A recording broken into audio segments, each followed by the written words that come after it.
Who or what is God? Is there a God? I'm going to look at some of the Christian texts with a different take. In John 1 it says, "In the beginning was the Word." Word comes from the word logos, which means logic, reason, a symbol. The Word was with God and was God. What can be something and not something? It would be a representation of it, right? So if you say, "I want a piece of bread," the word bread is not the bread, but when you say bread, you're talking about bread. When you look in the mirror, who do you see? You see yourself. You're not actually seeing yourself, but you're seeing yourself. It's a reflection of you, a representation of you. So imagine if God was all that is. It would be a single point, no dimensions.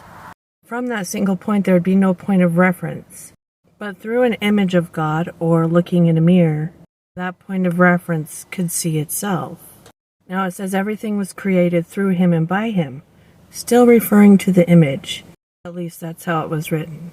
So everything was created through the image and by the image, through the word by the word.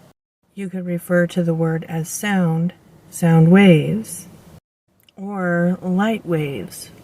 So everything that we see and experience, because there's nothing outside of God, would be the Word of God or image of God. It's not God because it's the image, the reflection, but it's a representation of God. God being that which cannot be described.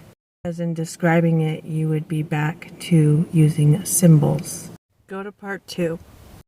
In the Wisdom of Solomon it says, "God created man to be immortal, made to be an image of his own eternity." We are not meant to die. In Matthew 5:13 it says, "You are the salt of the earth." But if the salt loses its flavor, how do we season it? Then it's good for nothing, but to be thrown out and trampled on by men. You are the light of the world. The salt loses its flavor without being light. Without being light, we die. How do we be light? In Matthew 5:48 it says, "Be ye perfect, even as your Father in heaven is perfect." Before I talk about what this means, let me ask you this. Can something perfect make something imperfect? Can something perfect mess up? I would say no. And you may say, "But the world is imperfect. Everybody's imperfect." Just keep listening. I'll explain. In Genesis, when God finished creation, he said, "It is finished." In John chapter 1, he says that all things are made through him, still referring to the word, the symbol, the image. And in that image there is life, and the life is the light of men. So we are created perfect, and of his fullness we received, and grace for grace. Now the light shines in the darkness, but the darkness does not comprehend the light. Now, if you know anything about vision, there's many light rays and rays all over that hit our eyes. And the reason why we don't see them is because we do not comprehend them. We don't understand the information, so we don't see it. Now, it says no one sees God because God is without definition. But we can see the definition, which is the image or reflection of God. Now, what is that image? Well, the light of men gives that image life. Without the light, we die. And by being light, we live.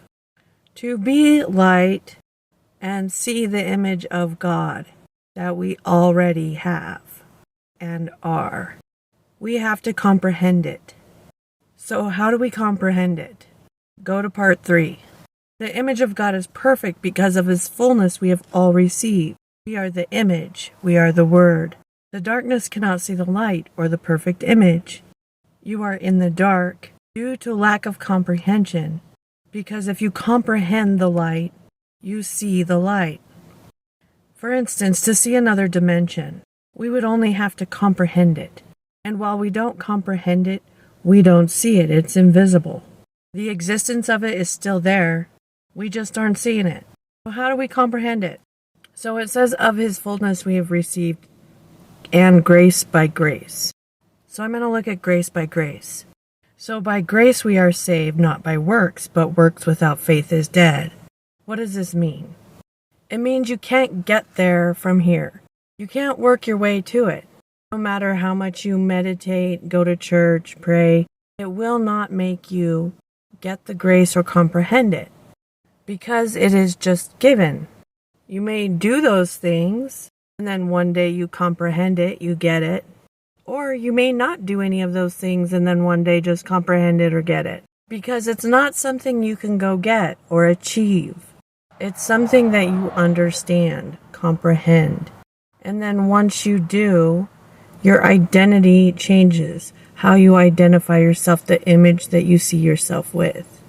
And so the works will follow. We live backwards, trying to get, achieve, and have. But really, the ones who get, achieve, and have do so because they already understand it. They already see themselves as achieving, having. A person who wanted to run the 4-minute mile, for instance, knew he could before he did. So what does grace by grace mean?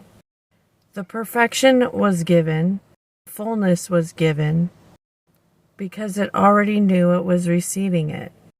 So when you come across people in your life, situations in your life, you will give grace to all of them, meaning you will see them as perfect with fullness and wholeness. You won't judge a situation as good or bad, but the way it is meant to be. And you won't do this because someone told you to either. You'll do it because you understand that every person and situation is already finished, full of grace. And what you're witnessing right then is your own unveiling. And when you start seeing everything is perfect, knowing that you are perfect, full, nothing to complain about, the log is being removed from your eye. You'll see the image of God in everything. You'll be the light of men, and this is where you don't die. In this understanding.